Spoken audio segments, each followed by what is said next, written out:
আমাদের যিনি জ্বালানি মন্ত্রী, ওনার সাথে আমার ফোনে কথা হচ্ছিল।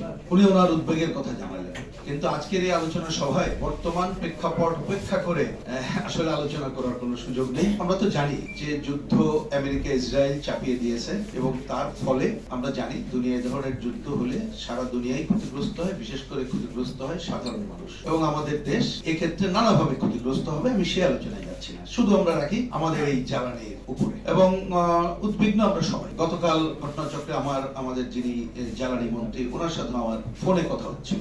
উনি ওনার উদ্বেগের কথা জানালেন এবং একই সাথে বললেন, যেটা পত্রিকায় আসছে ওই কথাও আমার সাথে তিনি বললেন, যে আমরা চেষ্টা করছি সবার পরামর্শ নিয়ে আমরা কিভাবে উত্তরণ ঘটানো যায় সেই চেষ্টা করছি। আমিও শুভকামনা করি যে নিশ্চয়ই যদি ওনারা সেই প্রচেষ্টা নেন, ধন্যবাদই জানাবো। আর যদি দেখি যে সেই প্রচেষ্টা বলতে আমি বলছি সবার সাথে কথা বলে জনস্বার্থ রক্ষা করে, সেটা না করে এই সময় যদি ব্যক্তি গোষ্ঠী স্বার্থ রক্ষা করেন, তাহলে তো ধন্যবাদ জানানো যাবে না।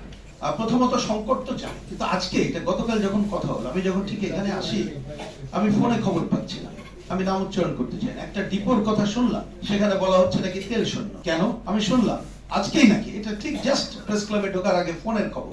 ইতিমধ্যে কিছু বাসগুলোকে রেশন করার কথা বলা হয়েছে। রেশন করার কথাটা বলাতে কোনো অন্যায় না, আমরা একজন সচেতন মানুষ হিসাবে সংকট হলে অবশ্যই রেশন করে চলবো, কিন্তু প্যানিক তৈরি করা হচ্ছে কিনা আমি খতিয়ে দেখতে বলি। কোনো প্যানিক তৈরি করা চলবে না। প্যানিক তৈরি করলে এই সংকটের সময় মজুদদার দুর্নীতিবাজ তারাই সুযোগ।